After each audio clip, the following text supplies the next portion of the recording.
Welcome, everybody, to the April 2025 Outdoor Ethics and Conservation Roundtable. Glad to have everybody here live and hopefully saying hi to you folks watching it later as well.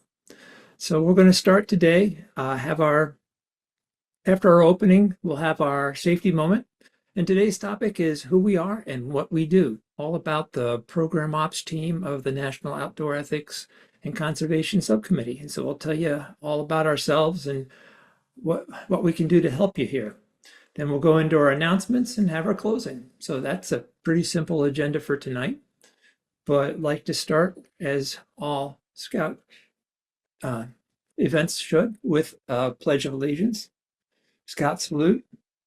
I pledge allegiance to the flag of the United States of America and to the republic for which it stands, one nation, under God, indivisible, with liberty and justice for all. 2. Scout sign, and repeat the Scout oath with me. On my honor, I will do my best to do my duty to God and my country, to obey the Scout law, to help other people at all times, to keep myself physically strong, mentally awake, and morally straight. The Scout law. A Scout is trustworthy, loyal, helpful, friendly, courteous, kind, obedient, cheerful, thrifty, brave, clean, and reverent. 2. Now the outdoor code. As an American, I will do my best to be clean in my outdoor manners, to be careful with fire, to be considerate in the outdoors, be conservation minded. With that, it's time for us to move to our safety moment. Michelle, can I turn it over to you? Yep. So with all the news, the changing climate, I thought doing a wildfire weather safety moment might be appropriate this time of year. For many of us, fire season, which never was a thing, is now a thing. And not only is it a thing, but it's getting to be more year round than it ever has been. I'm a former forester with a U.S. Forest Service. I fought at the in Yellowstone in 1988, which at that point was considered the worst fire in history, and now it is way down there on the top list of top 10. So we think about what that means and what that means for our environment, for our trails, and all of that, and we just need to become more weather aware when it comes to wildfire weather safety. Scouts BSA, I couldn't find a safety moment within the safety moments of that, but I did go to weather.gov, which does have a lot of information on dealing with wildfire weather safety and also the to-go kits on being being fire prepared. Next slide. So again, plan ahead and prepare. We're used to severe weather watches and warnings. Fire weather has the same thing. Fire weather watch means that critical fire conditions are possible. Might be warm temperatures, low humidity, strong gusty winds. Red flag warnings issued when critical fire weather conditions are happening or are about to happen. So avoid burning, being careful around open flames, safely dispose of cigarettes and other fire-causing things.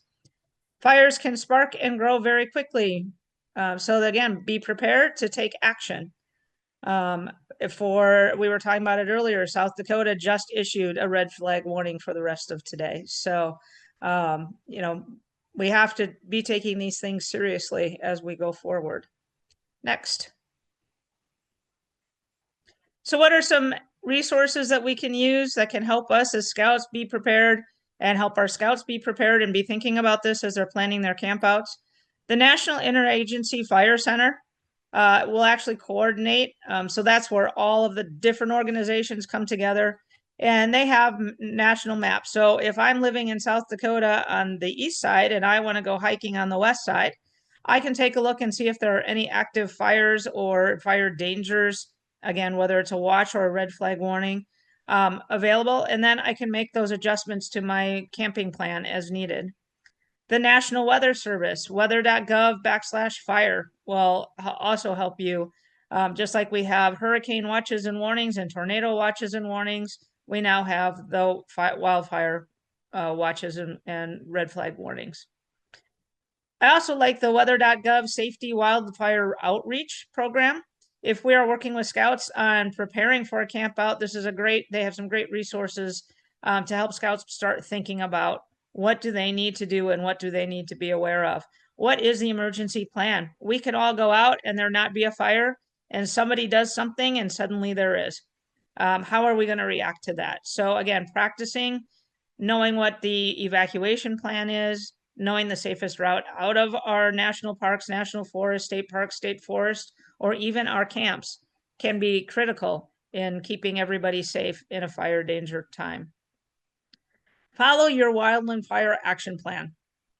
How many of us have a fire action plan at this point? So something to consider adding to our unit planning. Following that plan will not only support safety, but allow firefighters to best maneuver resources to combat the fire. The last thing firefighters need is a bunch of us trying to pack up stuff and move trailers around or get cars out of the way or figure out what to do with 40 kids or 100 kids at camp or 200 kids at camp, right? So having that fire action plan is critically important. Make sure we have our NOAA weather radios or local news for latest updates and watch those, again, those watches and warnings. If you're told to evacuate, return home, return to camp only when officials say it's safe. Once home, drive only if necessary. Again, we now watch for things on the road, downed electrical lines, weakened walls, bridges, roads. Fire does a lot of damage to things that we may not see. Again, check our camp buildings, check our scout areas. Once we do get back in, check your house, make sure there's no damaged lines, no structural damage. Stay out of any building where you smell gas, see smoke or flames, or if the home was damaged by fire, it's not time to go in. Watch for generator use if you do end up back at home. Carbon monoxide poisoning, as we've seen in the news lately, is a real thing, and we have to watch out for that as well. Make sure we're only using battery-powered flashlights. Don't bring candles into tents or do anything like that, or into buildings. Turn on your flashlight before entering a vacated building.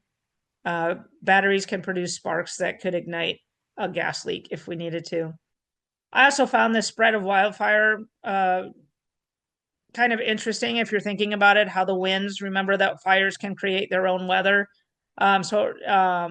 This will be in the recording, but it does take a little bit of time to kind of go through and look at how a fire reacts to air temperatures, to pressure systems, to its own weather creator. So that one is produced by NOAA, and it's on one of the NOAA sites. So with that, that is our safety moment for today. Everybody stay safe and have a good time. Thanks, Michelle. And with that, it's time for us to move into our main topic for the evening, which is who we are and what we do. The program operations team on the Outdoor Ethics and Conservation Subcommittee.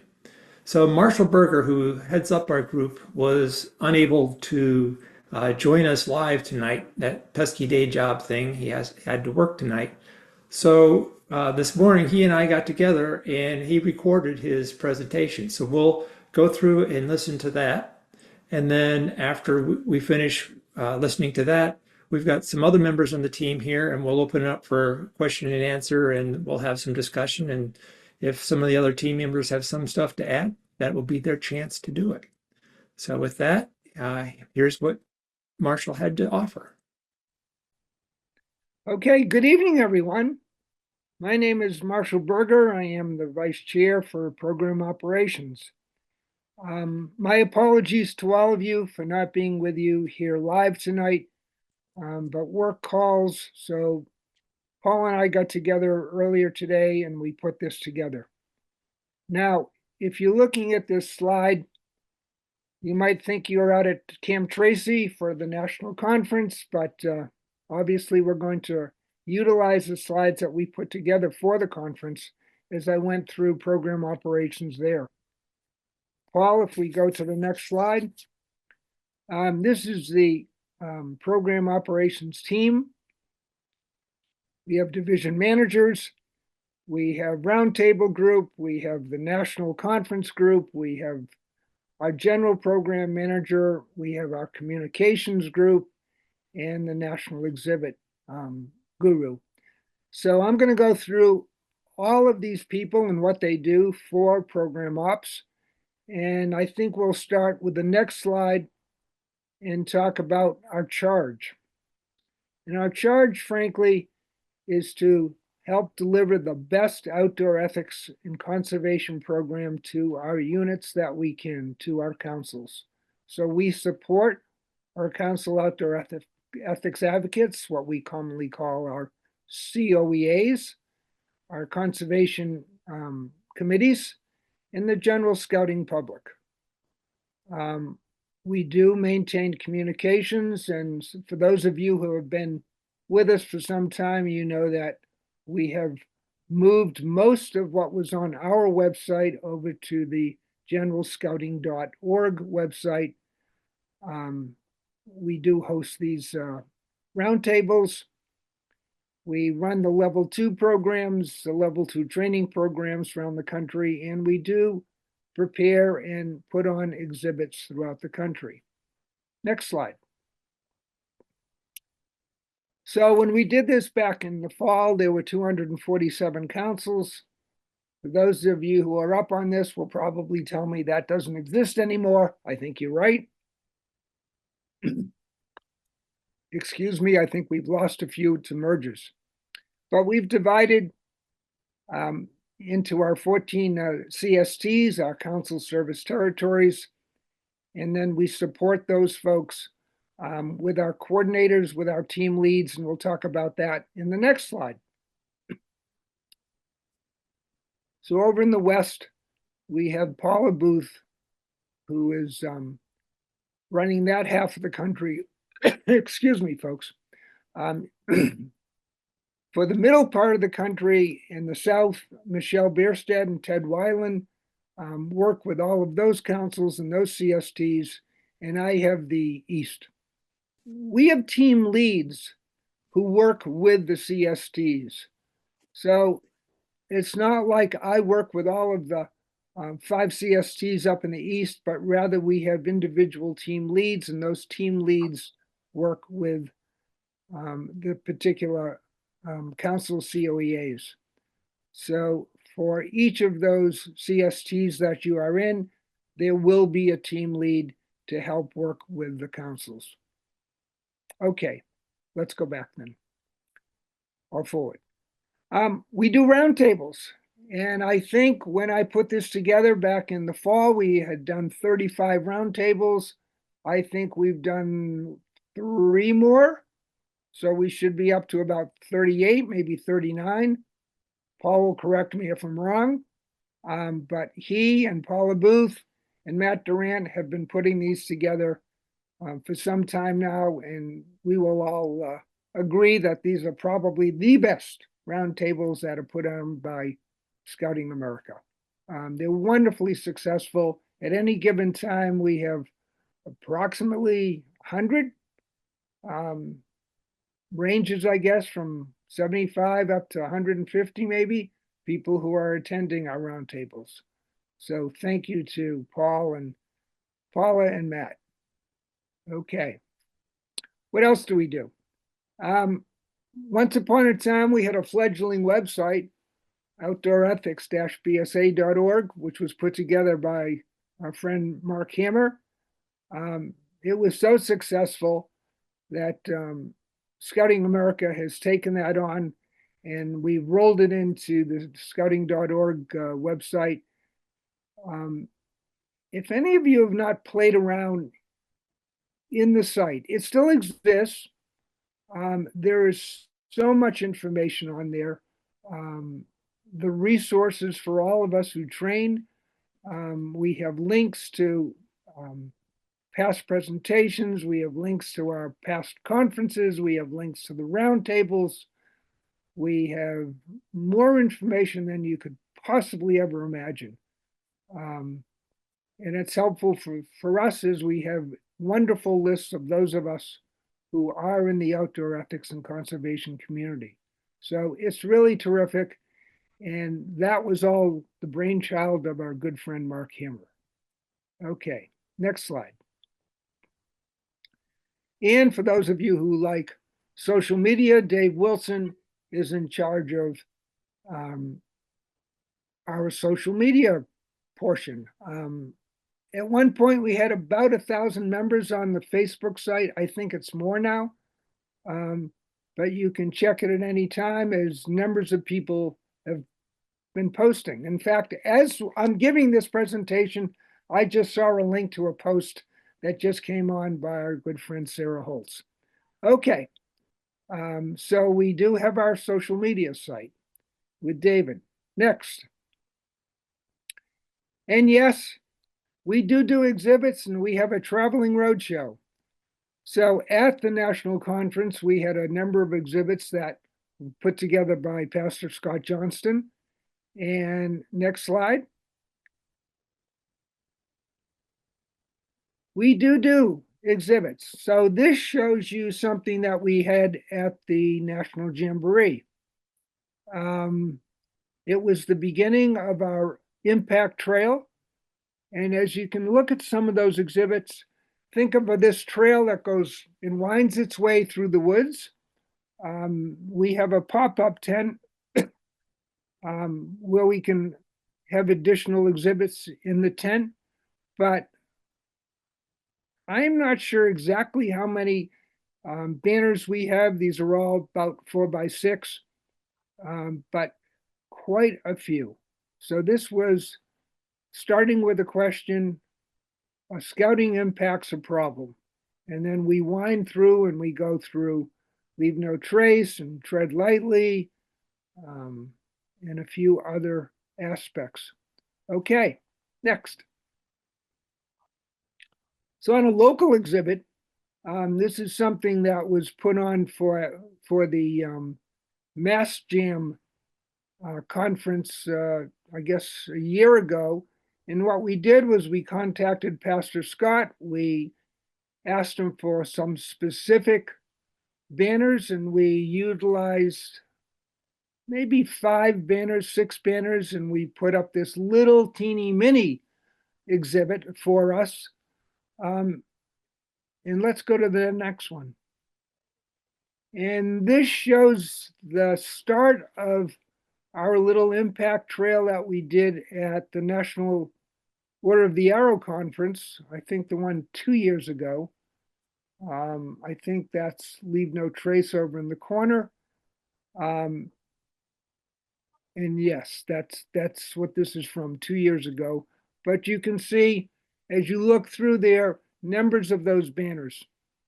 The point of this is that we have these, and they are not just to be utilized for the national exhibits and the national conferences, but rather, if you are interested for a local scout show or a local camporee or a Order of the Arrow conclave, that you would like to utilize some of these locally, we have them available. So you should know that. They are extraordinary banners and exhibits and to give our message. And we are constantly changing them. For instance, we've gone from BSA to Scouting America for some of them, but we're constantly revising them and giving new thought to how we want to deliver our message. So next slide, please. Just a summary of things that we've done. Obviously, the Jamboree Conservation Trail. We've been to the World Jamboree. We've done Venture Fest. The National Outdoor Conference. We have one, as you all know, if you haven't yet signed up for one, it's going to be at Philmont this fall in September. We will be there with a smaller exhibit. We are part of the NOAC Conservation Village. I'm going to talk a little bit about NOAC in a moment, but we are part of something called ACES, and I'll talk about that. Next slide. What else have we done? Well, we did 7 level 2 courses last year. We have 9 scheduled for this year. Last year, we also did 8 Philmont Ranger staff level 1 courses. So we trained approximately 100 Philmont Rangers with level 1 courses. We do our roundtables, as you know, and locally, those of you who are doing level 1 courses and orientation courses, our old 101 course, we are delivering the message. So we can be proud. Next. Things that are on our plate. That was the national conference, so I put a little happy face. But in 25, we do have, as I mentioned, September 16th, we will be out at Philmont for our National Outdoor Conference with a small exhibit. And also doing some presentations, I believe. We will, of course, be going to the National Jamboree next year. And that guy, Pastor Scott Johnston, who I talked about earlier, he is the man who's putting together our team. So if you'd like to sign up or have some questions, please feel free to contact him. We are doing courses at Philmont, at Northern Tier, at Maine High. In a staff level 1, we will be doing our roundtables. Oh, I forgot the summit. We'll be doing a level 2 at the summit as well. We train, and we train again, and we train some more. We are focusing on the new skills course, and we are working on our outdoor ethics guide, revised handbook, and revised training. And of course, you all know about Scouting for Clean Waterways. That is taking off throughout the country. If you have not yet looked at the website, go to scouting.org and you will find it under the outdoor program area. Please think about talking to your units, your council, scout exec, your Order of the Arrow folks to put together Scouting for Clean Waterways. What else do we have, Paul? Yes, we are involved with Philmont and Tier and Seabase and staff training. We've got a summit training course coming up next month. We've got Philmont coming up next month.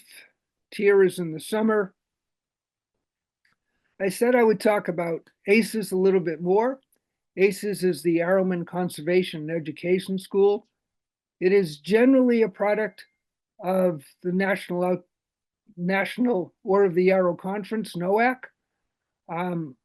It is our hope that we can expand the whole ACES program. So what ACES does, in fact, is it teaches advanced conservation skills to scouts.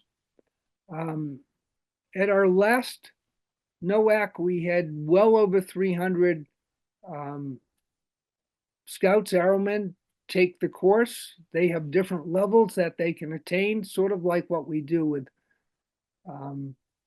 some of our adult education programs at our universities, where you can take a certain level and then go to a next level. We do that with our youth. We teach them different trail building skills. We teach them how to work with all of the tools that are required. And then we take them on and work on a program. So we've been doing that at our various NOACs now for years. Hopefully we can do some more in implementing the ACES program in the future. At the National Jamboree, there will be a conservation program with the Order of the Arrow. One of the connections between ACES is for all of those of you who are familiar with the National iAdventure Base Order of the Arrow programs. That is, ACES is a sort of an outgrowth of some of that. And its real origin, the genesis of ACES, probably goes back to a program we did in 2008 called the AeroCorps 5. And then finally, we're monitoring and being part of the new DCSA program. And that is obviously something that we are working on to expand and get more of our youth involved in conservation projects. Okay, so that's sort of the future. In questions, I mentioned that I would say something about NOAC. I've been putting together the NOAC groups now for several years, and we do not yet know where we will be in 2027. The date, which is generally the last week of July or the first week of August, has not yet been set, nor has the location been set. We were just last out at Boulder at the University of Colorado for a magnificent time. But we do run a group of maybe 15 people, and so that team has not yet been put together. But if you have any questions and you're an Arrowman and would like to be part of a NOAC team, give me a call and we can discuss it. So I think as I go through this,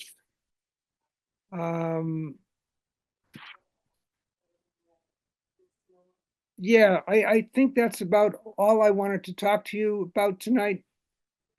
Paula and Michelle are here, so I know there'll be questions from some of the things that they will be saying, and you can have them, and I'm sure they can answer any question that you would have about program ops. I want to thank you for what you do for our youth, for what you do for scouting, for what you do for our country. I can think of no more important thing than helping to develop young, to ethical young men and women for our country. So I think that is really important, and I thank you for it. So I will now leave you and head off to work. Michelle, Hey, Yes, Paula. would you please share with the whole group the answer you wrote to Lily? Or no, Carol. To Carol. Yeah. So I can, it's there, but the question was if you want to become part of a training staff, whether it be at a high adventure base or for even level 1s and level 2 courses, please let one of us know. I said to let Marshall know because he kind of keeps the Excel spreadsheet for us. But Paula, myself, or Marshall, if you want to be part, if you are interested in becoming part of a training staff, please let us know. Also, Mark and I have been working on updating for the 2025 instructor interest surveys especially for our level 2 instructors. So if you are currently a level 2 instructor, please be looking for that survey to come out shortly. Like I said, we're just putting the finishing touches on it, and then that will go to our level 2 course instructor, or our level 2 instructors that we have contact information for. If you don't receive that survey in the next few weeks, or like I said, if you just go, I'm ready to jump in and become part of a training staff, please send either Paula, myself, or Marshall an email, and we will get you on the right path. and if I could just jump in, if you don't know who to send it to, or you don't have the contact, remember this one that's up on the screen, because that'll get routed to the right person. Oh, that's us. That is us. Yep. That's what I mean. Paul's got us covered tonight.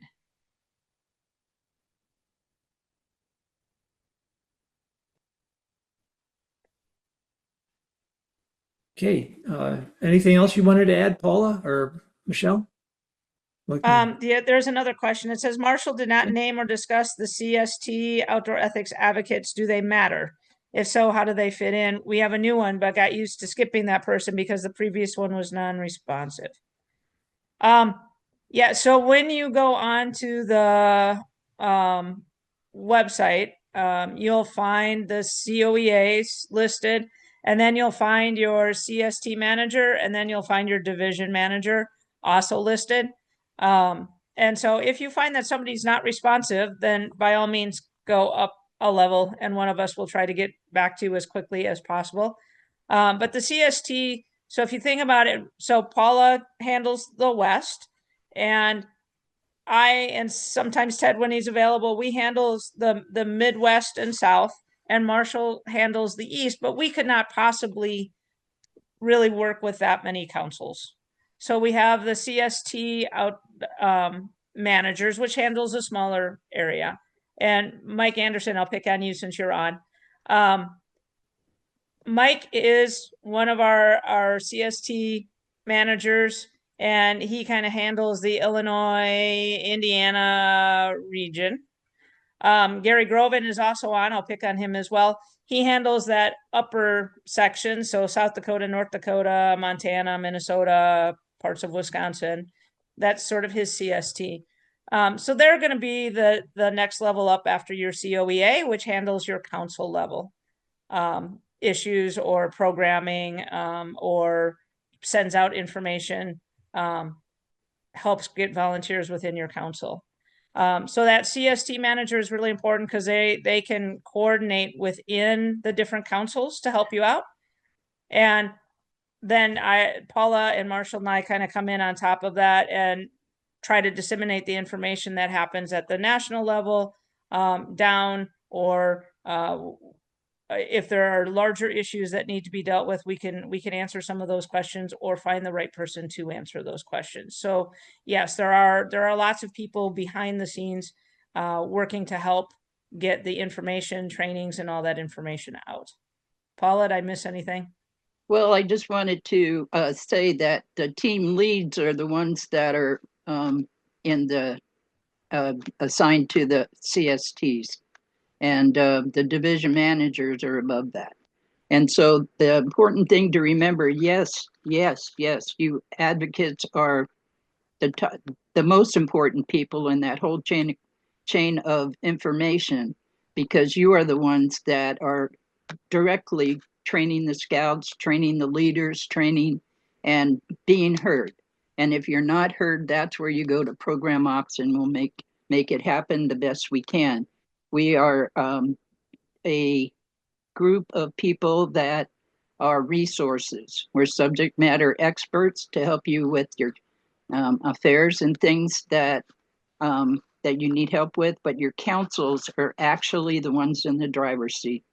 So if you would like to get help from us, you can, and we'll tell you what we can do to help you, or how you can possibly help within your council to get that answer that you're looking for. And I'm the one in the canoe.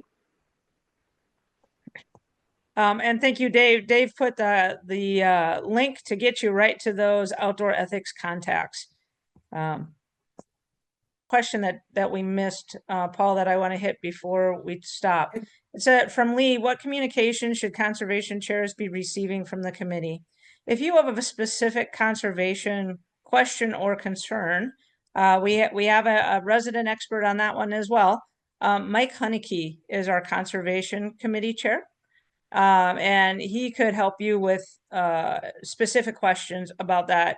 As far as communication receiving from the overall committee, while we try to send out stuff in timely manners, such as the Scouting for Clean Waterways, or when DCSA came out, and helping people find the training for that to become advisors, specific conservation questions or camp properties questions typically come from the conservation committee, which again is Mike Hunnicky. And I don't have his email off the top of my head, but Mark, if you have it and can pop it into chat, that way if Lee has specific questions, he can get those answered directly from conservation. Mike has a new email address he wants us to use, and I will look that up and post it. But the other comment I would have is, well, we work real hard on our website to keep track of who all the COEAs are so we can communicate with them. We have no way of gathering. Well, we do have a way of gathering because we ask it in the annual thing, but we only have far fewer much less knowledge of who the conservation chairs are in each council. So we only have a few of those in our database. So In terms of trying to communicate us to them, it wouldn't be very effective because we have such a small number.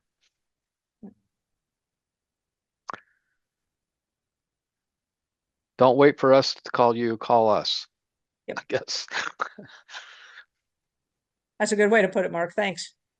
And the email address, the conservation@scouting.org, goes to Brian Gray and Mike Hunnicky. That's a Brian good one, Gray too. from the National Office staff. So they'll see it. And hopefully conservation@scouting.org is easy enough to remember. Well, with that, then it's time to move on to every Scout's favorite part, the announcements. So starting off, our upcoming courses. Michelle, can you fill us in on upcoming level 2 courses? Yeah, so first of all, I just wanted to talk a little bit about why become an instructor. Over the last several years, we've noticed that there's been a drop in the number of people looking for a course, whether it's a level 1 or a level 2 course. But we have to think about this like we think about other skilled trainings, right? Why become an instructor? Well, we want to educate our youth about outdoor stewardship. It's one thing to be able to go, I know just enough, but it's another thing to be able to get that information to our youth and to get them practicing and using Leave No Trace. So especially with our outdoor ethics guides, so that they can train and work with younger youth coming in. And, you know, Marshall always says the greatest gift would be if we didn't have to be here anymore. If everybody had great outdoor stewardship and we didn't have impacts in our natural environments, at our summer camps, at our other camp properties. But the reality is we can all walk onto our camp property and see just what a toll it takes every year to hold a summer camp or to hold a large camporee or a jamboree event. If you've ever been at Summit after jamboree, it's like an ecological bomb has gone off.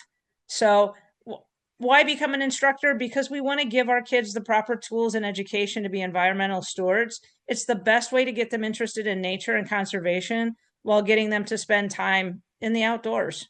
We all know the mental health benefits of being outside. So how can we do it in a responsible way? By having trained instructors. This is an example. St. Thomas or Seabase has great clean waterways projects. This is one that one of my scouts took a couple of years ago. They actually went longer than they were supposed to, but they had so much fun diving and finding the trash and bringing it up and weighing it and making such an impact. And I see those same scouts that went to Seabase as part of this project now trying to make those same sort of benefits on our Missouri River waterway as well. Why don't we want all the boater trash? Why don't we want to contribute to the problem? So it's just a great way to get them involved in outdoor stewardship. Next slide. Whoops, one slide back. There we go. Here are our upcoming level 2 courses. Yes, it's 5 days, but it's 5 days of a very intensive outdoor experience with other instructors in training.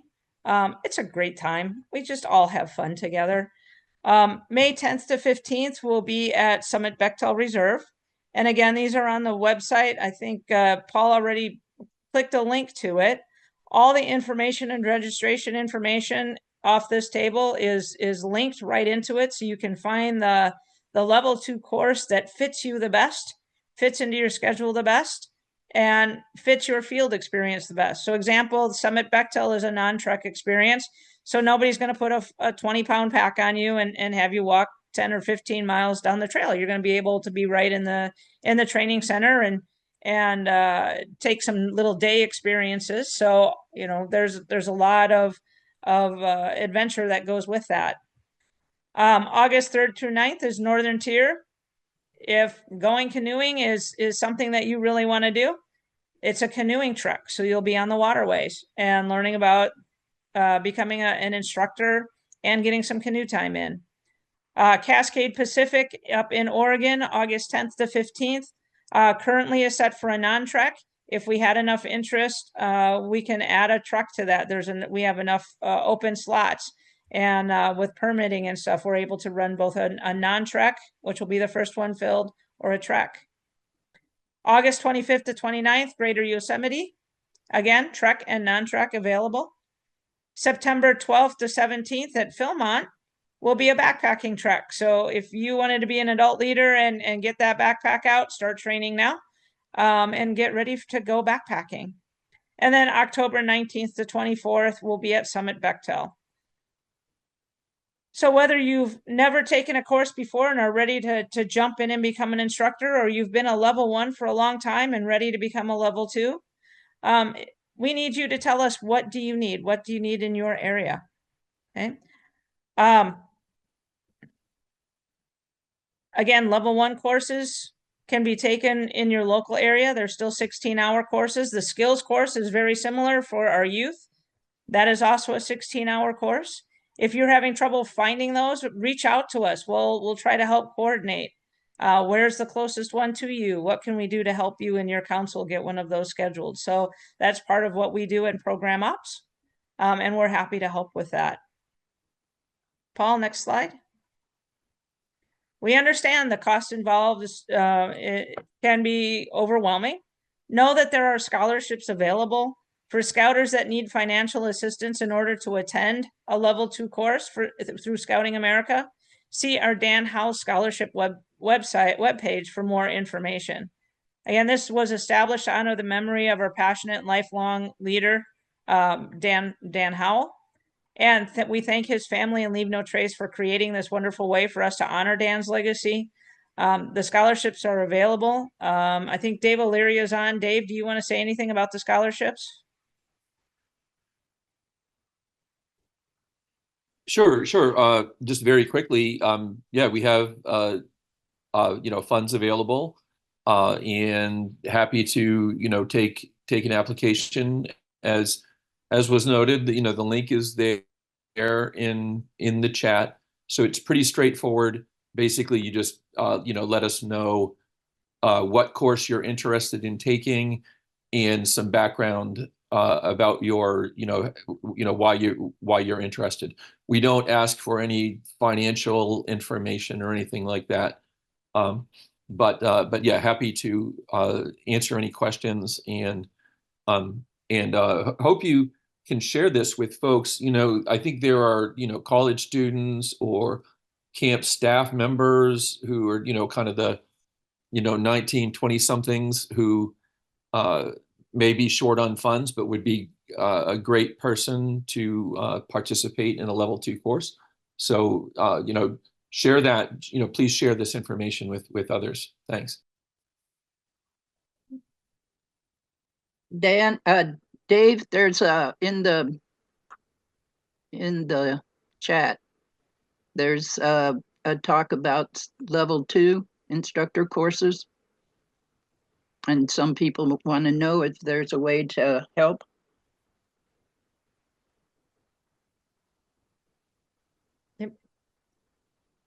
So one of the questions that came in: how can we get more scouts to enroll in the skills courses? They are no longer available to take the instructor course.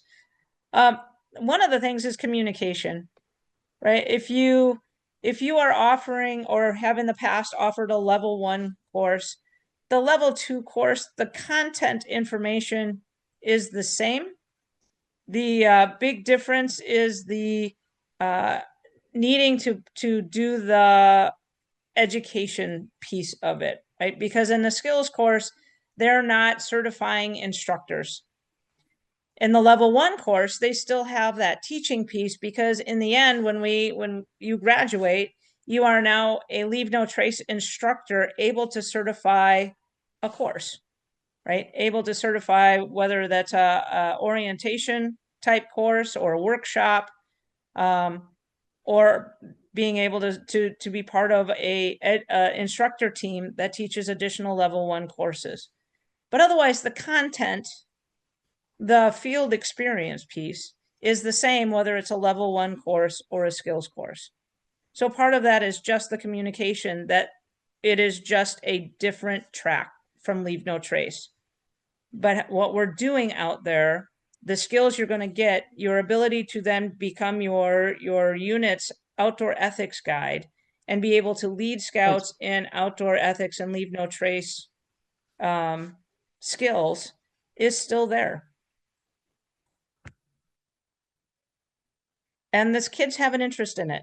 I talk to more scouts that are interested than I do adults, because for them, outdoor stewardship is something that they are interested in doing. And I'll reiterate, Mark Hammers, if you have someone in your council or someone that you have worked with that you think makes a great level 2 instructor, please and they aren't currently a level 2 instructor, please encourage them to attend one of the camps that are going on. And there are some councils and units that might be able to help with the cost beyond the scholarship. So working together as a team and talking to your council.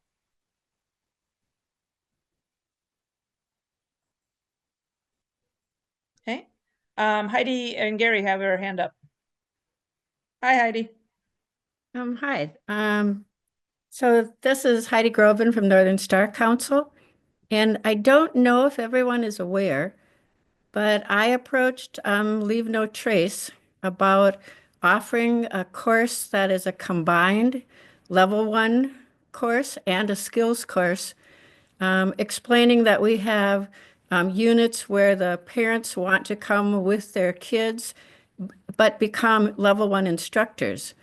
And they did agree that we could have the adults do the level 1 and do their teaching to the youth, and then the youth would participate and complete the skills component. And they said that they had talked to BSA about it, and BSA also agreed, but I don't know if that was communicated further. So I just wanted to bring that up.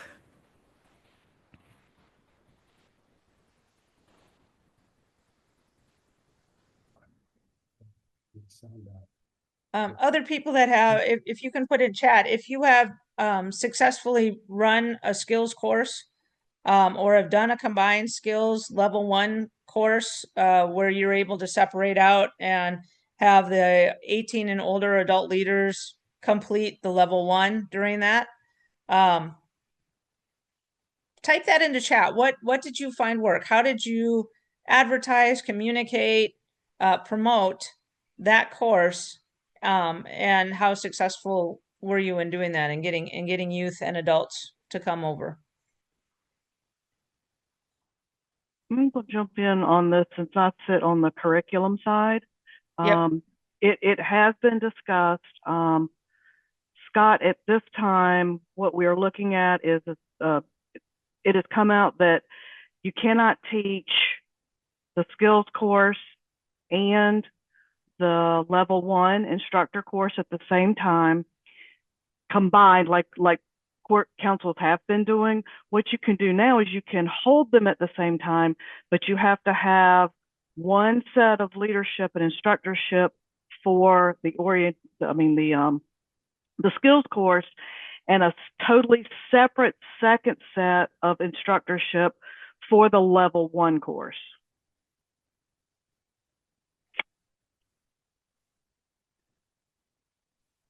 So you can hold them simultaneously, but you can't combine them like some councils have done, and you can't use the same leadership instructorships on it. Again, this is Mark Hammer. Has been a lot of discussion on this, and there has been a proposal for it. I don't think we have said you can't have, again, we've not finished this proposal, but I think we allow co-instruction, but we do need to have each course have the full required set of instructors. So the skills course requires a level 1 or level 2 instructor to be in charge and have an assistant, and then the level 1 course requires a level 2 instructor to be in charge and have a level 1 assistant. So you would need at least four instructors, and again, details are being worked out here, but because it is two different courses, you need the 2 sets of instructors.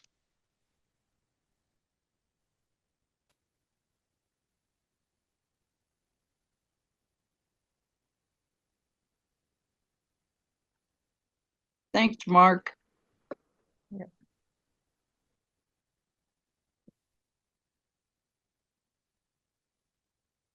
And then to the question, how do you get people to come? I have to say that success breeds success, and your best ambassadors are students who've taken the course before. So, if you're blessed to have some folks who've taken it before, get them to spread the word for you. That's the best advertising of all, if you can do it. Doing that first course though, it's legwork, finding the people with the passion to come, and then keeping them fired up and have them be out there to be your ambassadors to spread the word and grow your future courses.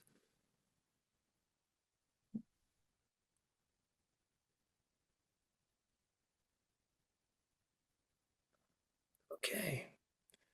Well, I'm going to move on here. There you go. So we also have a virtual training course for COEAs scheduled for May.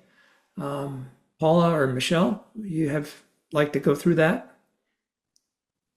Yep, sure. So we have a virtual training course, so you need to attend both days, whether you're a COEA, a current COEA, or an up and coming COEA, or just want to help your COEA out. We'd love to have you.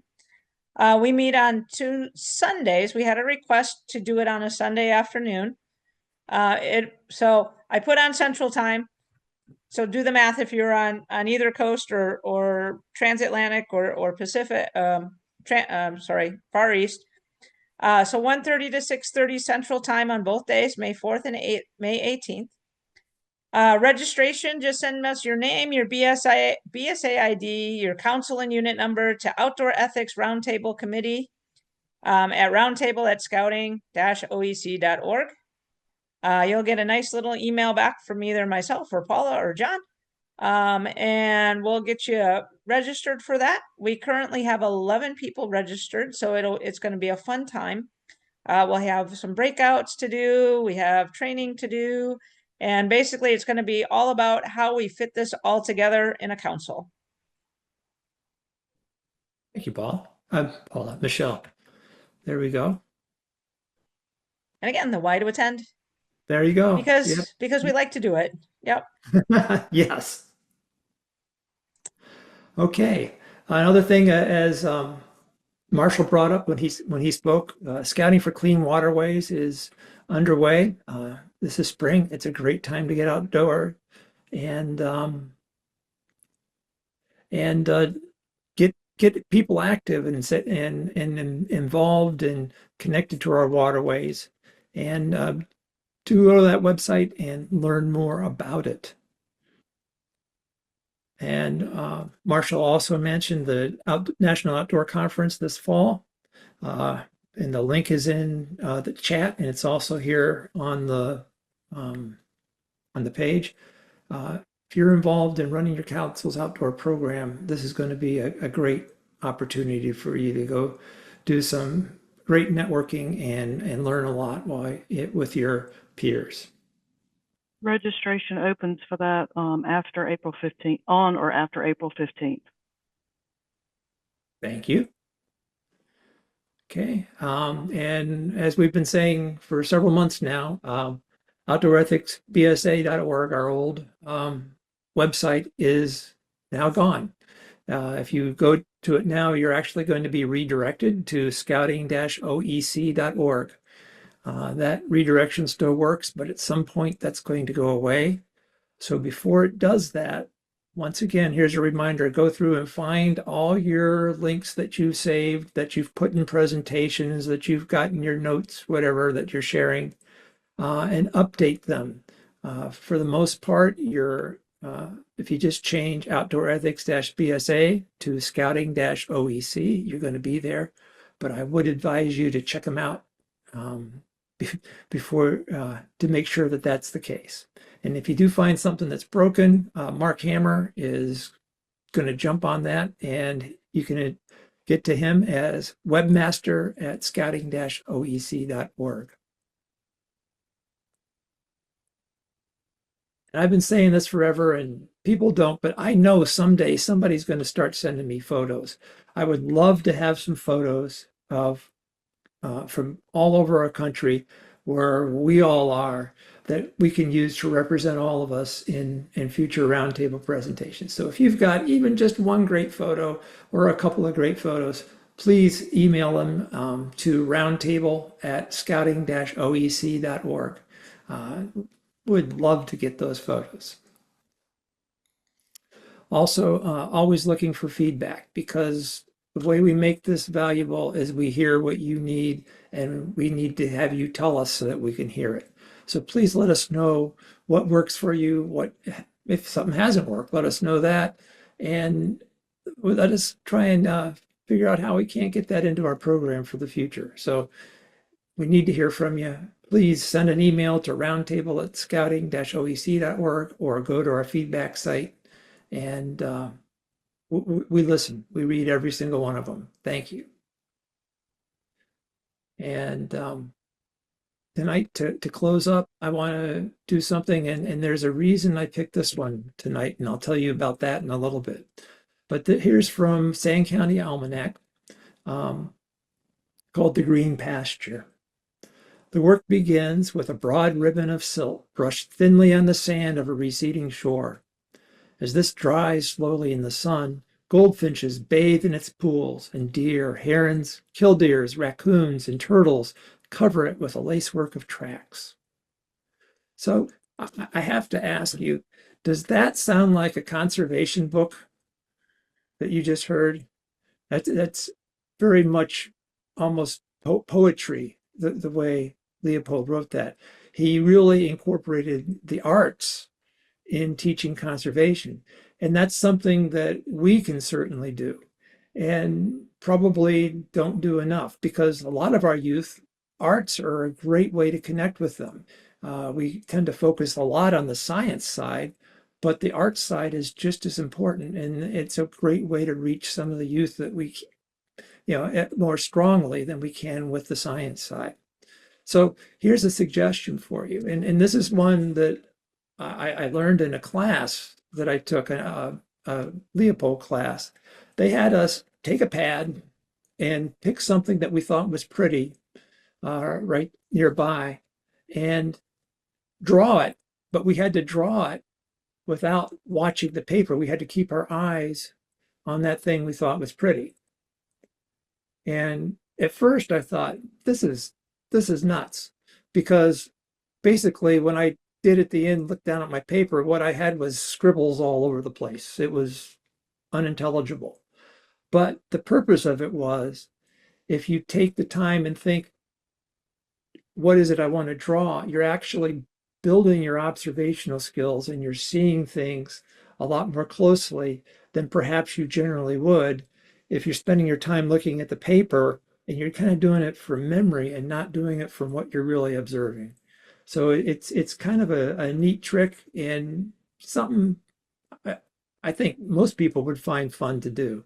So that was the thought for my closing thought for this roundtable.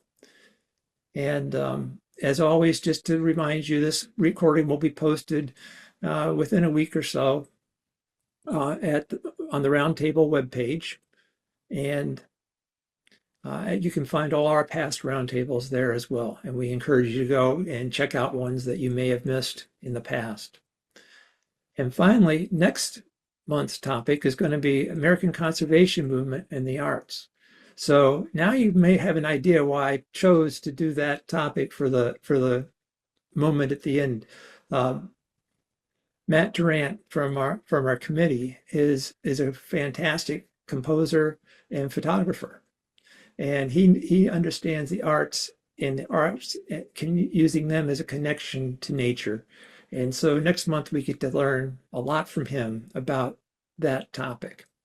So with that, thank you very much. Look forward to seeing everybody in our roundtable next month. Good night, everybody.